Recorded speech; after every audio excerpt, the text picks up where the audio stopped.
একজন প্রশ্ন করেছেন যে আমার প্রচণ্ড ডিপ্রেশন থেকে বাঁচবো কেমনে, আর ডিপ্রেশন ঠিক কী কারণে হয় সেটিও আমি বুঝি না। কোরআন সুন্নাহয় এরকম কোনো দোয়া আছে কি যেখান থেকে আমি ডিপ্রেশন বা মনস্তাত্ত্বিক ব্যাধি থেকে বাঁচতে পারি?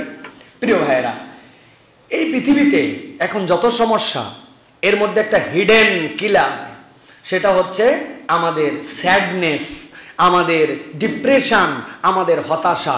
এই হতাশা এখন ছোট থেকে বড় ঘরে ঘরে আমাদের মধ্যে ছড়িয়ে পড়েছে। প্রিয় ভাইয়েরা, ভালো করে জেনে রাখবেন, এই যে স্যাডনেসটা কেন হয়, এটার মনস্তত্ত্ববিদ এবং ইসলামের পণ্ডিত যারা, তারা বলছেন 7টা কারণে মানুষের জীবনে স্যাডনেস আসতে পারে, কম বেশি হতে পারে।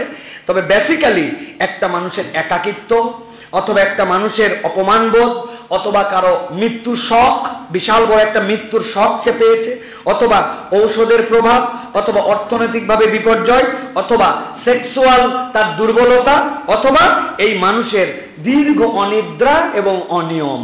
এই বিষয়গুলি যখন মানুষের মধ্যে আসে, তখন এই মানুষের মধ্যে ডিপ্রেশন কাজ করে।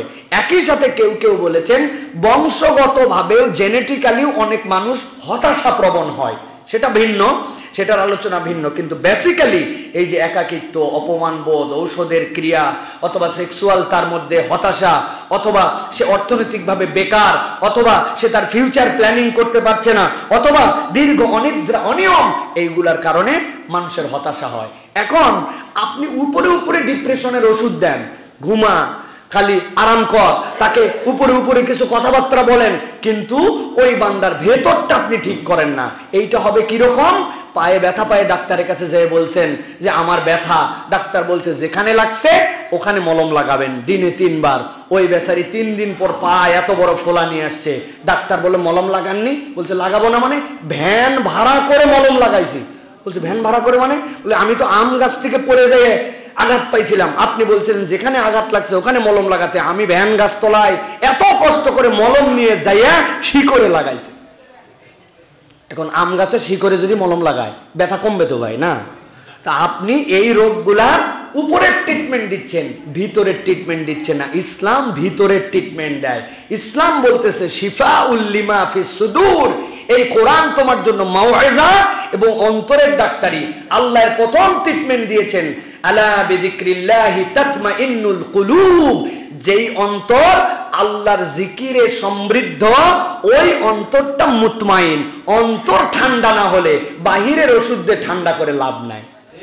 এখন আপনি শুধু আগুন ঢুকাচ্ছেন আপনার ভিতরে, আপনি শুধু চোখে আগুন, কানে আগুন, চিন্তায় আগুন, হতাশায় আগুন, আপনি কেমনে ডিপ্রেশন থেকে বের হবেন? এই জন্য ইসলাম আমাদেরকে বলতেছে, আমাদেরকে কমসে কম 5টা বিষয়ে খেয়াল করতে হবে। 1 নম্বর, রুটিন মাফিক চলাফেরা করা। ইসলাম আপনাকে রুটিন মাফিক চলাফেরা শিখাইছে। আপনি ফজরের কত আগে উঠবেন, কোন সময় ঘুমাবেন, আপনার সালাতের সিস্টেম কি হবে, সপ্তাহের ফাস্টিং কি হবে, মাসের রোজাগুলো আপনার কেমন হবে, পুরা লাইফ স্টাইলটা আপনার জন্য আল্লাহ রাব্বুল আলামিন সেট করেছেন। তাহলে আপনার জীবনে একটা রুটিন ওয়ার্ক লাগবে। 2 নম্বরে, আপনার লক্ষ্য নির্ধারণ করে চলতে হবে। এখন আপনি আছেন যে আয়ে, আপনি ওইটার সাথে সমন্বয় না করে যদি চাহিদা আর যোগানের মিল না রাখেন, তাহলে আপনার হতাশা তো অটোমেটিক বাড়বে। আপনি, আল্লাহ মাফ করুক, ছোট করে বলতেছি না, আপনি ভ্যান চালান, দিনে 1000 টাকা রুজি করেন, কিন্তু আপনি চিন্তা করছেন যে আমি অচিরেই একটা প্লেন চালানো, অচিরেই আমি একটা প্লেন কিনে প্লেন চালাবো। এখন ভ্যান চালক সর্বোচ্চ ইজি বাইকের চিন্তা করলে সামঞ্জস্যশীল, কিন্তু আপনার চিন্তার সমন্বয়ে আপনি প্লেন পর্যন্ত গেছেন। তাহলে এই হতাশা তো আপনি নিজে লক্ষ্য না নির্ধারণ করানোর কারণে নিজেই হতাশ হয়ে গেছেন। ইসলাম এই জন্য আপনাকে লক্ষ্য নির্ধারণ করতে বলেছে। আল্লাহ বলেছেন আইয়ুকুম আহসানু আমালা, তোমাদের মধ্যে সর্বোত্তম প্রচেষ্টা করো, পারফেক্ট তুমি হতে পারবে না। ইসলাম আপনাকে লক্ষ্য নির্ধারণ করতে বলেছে। 3 নম্বরে, আপনাকে শরীর চর্চা এবং খেলাধুলায় ইসলাম আপনাকে উদ্বুদ্ধ করে। আচ্ছা ভাই, আপনি ব্যাডমিন্টন নিয়ে যখন আপনার কর্কটা উপরে আসছে, আপনি কর্কটা এখন ম্যাশ করবেন নাকি ওই করে পাঠাবেন? এই সময় কি আপনার মনের অবস্থা কি, বইয়ের অবস্থা কি, পরিবারের অবস্থা কি, কামাই আসে না নাই, কর্কের দিকে চোখ, খেয়াল করেন তো সব? না, কিচ্ছু খেয়াল থাকে না। ইসলাম এই জন্য শরীর চর্চা, তীর নিক্ষেপ এইটা ডিউটি দিছে। দিনের একটা নির্দিষ্ট সময় বান্দা যখন ব্যায়াম করবে, সাঁতার করবে, শরীর চর্চা করবে, ওই সময় তার মনটা রিল্যাক্স পেয়ে যাবে। ওই রিল্যাক্সটা তার বাকি সময়ের প্রতি প্রভাবিত হবে। আমার ছেলেপেলেরা এই জন্য রিল্যাক্স করে সব সময় দুই হাত দিয়ে ধরে এই যে খেলতেছে কি পাবজি আর অমুক তমুক, ও আরো ক্রেজি হচ্ছে, খালি গুলি কর মার মার, ছোট থেকে মার মার। এই মার করলে বড় হয়ে বিরাট বড় ফার্স্টেশন হবে। ওর মনে হবে এখন তো আর এই মায়ের মজা হয় না, এখন ডাইরেক্ট মারা দরকার। কে? অতএব প্রিয় ভাইরা, এই শরীর চর্চা শরীর কেন্দ্রিক হতে হবে। চতুর্থত, ইতিবাচক মানুষদের সাথে চলাফেরা করতে হবে। আপনি কার সাথে ঘোরেন যে রাত দিন আপনার খালি হতাশার পাঠ দেয়? আপনার ইতিবাচক বন্ধু নাই।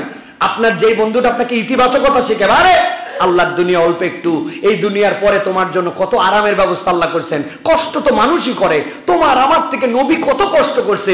যার ঘরে 3 দিন খাবার ছিল না, শুধু খেজুর আর পানি ছাড়া, আল্লাহ তোমার আমার মুখে অন্তত ভাত জোগায় দেয়। এরকম 3 দিন পুরো লাইফে পার হয় নাই খাবারহীন। তাহলে তুমি কি চিন্তা করো রে ভাই, আল্লাহ দিয়ে দিবে। এই ইতিবাচক মানুষ লাগবে। এমন লোকের সাথে আপনি ঘোরেন, ও বলবে তোর সাথে অনেকদিন চলাফেরা করতে দেখছি, তোর দ্বারা কিছুই হবে না।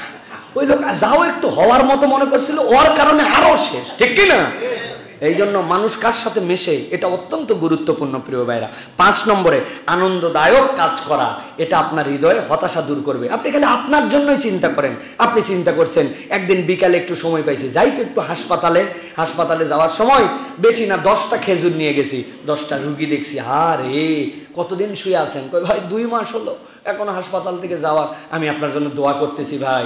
ওরকে একটা খেজুর দিয়েছেন, খেজুরটা খান। রুগী দেখতে গেছেন এমনি চিন্তা করছেন, আল্লাহ আমার কিছু নাই, কিন্তু 2 মাস হাসপাতালে শোয়াও নাই, আল্লাহ আমি সিজদা পারলে এখানেই দেই। কে? আরেকজনের কাছে ডায়রিয়ার রুগী, কি অবস্থা ভাই? কই ভাই শেষ, প্রতিদিন 15 বার। আপনার শরীর খারাপ, দুর্বল, কিন্তু ডায়রিয়ার রুগী না আপনি। যে বেটা ডায়রিয়া হয়েছে ওই জানে, চোখ মুখ ঢুকে গেছে সব, ঠিক কিনা? আল্লাহ তুমি আমার ভালো রাখছো। এই যে ভালো কাজে যাওয়া, রুগী দেখা, কল্যাণের কাজে, মসজিদের ওযুখানা একদিন পরিষ্কার করে দিয়েছেন, এসে আপনার মনে হবে যাক একটা ভালো কাজ করছি তো মাশাআল্লাহ। ইমাম সাহেবের সাথে লেগে মসজিদের সব ফ্যানগুলো একদিন সাফ করে দিছি, আপনার মনের মধ্যে একটা আনন্দ হবে। আরে দেখছি মসজিদের অমুক জায়গায় একটা লাইট নাই, আস্তে করে একটা লাইট কিনে নিয়ে এসে বলছি হুজুর এই জায়গায় লাগাই দেন। বলবেন না যে এই লাইটটা আমি দিছি, মসজিদটার মধ্যে একটু ঝকঝক করে উঠছে, দিলের মধ্যে আনন্দ লাগবে। সীমিত কামাই থেকে কল্যাণকর কাজে নিজেকে উৎসর্গ করতে হয়। হতাশা অটোমেটিক দূর হবে না, এই প্রক্রিয়ার মাধ্যমে দূর হবে। আর 2টা দোয়ার কথা বলবো, এই 2টা অব্যর্থ দোয়া আল্লাহ নবী সাল্লাল্লাহু আলাইহি ওয়াসাল্লাম শিখাই দিয়ে গেছেন। একটা হচ্ছে লা ইলাহা ইল্লা আনতা সুবহানাকা ইন্নী কুনতু মিনাজ জালিমিন। তার থেকে বড় হতাশায় আর কেউ ছিল না। কওমের থেকে বের হয়ে আসছে, আল্লাহ বলছেন আল্লাহ নাকদির আলাই, মনে করছে ধরবো না, ধরছে নদীর মধ্যে ফালাই দিয়েছে, উপর থেকে মেঘ, এরপরে মাছ খেয়ে ফেলছে। লা ইলাহা ইল্লা আনতা সুবহানাকা ইন্নী কুনতু মিনাজ জালিমিন। কোন বান্দা বিশ্বাস নিয়ে এটা যদি পড়তে পারে, ঈমান মজবুত করে, আল্লাহ তার হতাশা দূর করবেন ইনশাআল্লাহ। আরেকটা দোয়া যেটা উভয় সিজদার মধ্যে এবং মাঝে মাঝে পড়া যায়, আল্লাহুম্মা ইন্নী আউযু বিকা মিনাল হাম্মি ওয়াল হাজনি ওয়াল বুখলি ওয়াল কাসলি ওয়া গালাবাতিদ দাইন ওয়া কাহরির রিজাল। আল্লাহ তুমি আমার দুশ্চিন্তা দূর করে দাও। আল্লাহুম্মা ইন্নী আউযু বিকা মিনাল হাম্মি ওয়াল হাজন, আল্লাহ তুমি ছাড়া এটা কেউ দূর করতে পারেন, আল্লাহ তুমি এটা দূর করে দাও। ওয়া আউযু বিকা মিনাল বুখলি ওয়াল জুবনি, আল্লাহ তুমি আমার মধ্যে থেকে আল্লাহ কৃপণতার রোগ দূর করে দাও। আল্লাহ আমার থেকে তুমি ঋণ দূর করে দাও। আর কোন ব্যক্তি আমার পর যেন কর্তৃত্ব করতে না পারে, আল্লাহ এমন ভাবে আমি কারো গোলামির মধ্যে ঢুকে গেছি যে আমার কোনো স্বাধীনতা নাই, এরকম জীবন আমাকে দিও না। বান্দা যদি এই দোয়াগুলা করে আর নিয়মিত প্রত্যেকদিন একটু তেলাওয়াত, একটু ইস্তেগফার, নবীজির প্রতি একটু দরুদ, এই কাজ করলে ইনশাআল্লাহ ওই ঈমানদার আর হতাশ থাকতে পারে না। আল্লাহ রাব্বুল আলামিন তাকে একটা সুন্দর জীবন দান করবেন, বলে আল্লাহুম্মা আমিন। আর একটা বিষয় বাদ গেছে, সেটা হচ্ছে আপনার যদি শারীরিক কোনো সমস্যা থাকে, লজ্জা শরমের কিছু নাই। আপনি দাম্পত্য জীবনে নানান প্রবলেম থাকতে পারে, আপনি ডাক্তার দেখান, এটার জন্য আল্লাহর কাছে সাহায্য চান, প্রেসক্রিপশন নেন, এটা ট্রিটমেন্ট আছে, আপনি ট্রিটমেন্ট নেওয়াও সুন্নাহ।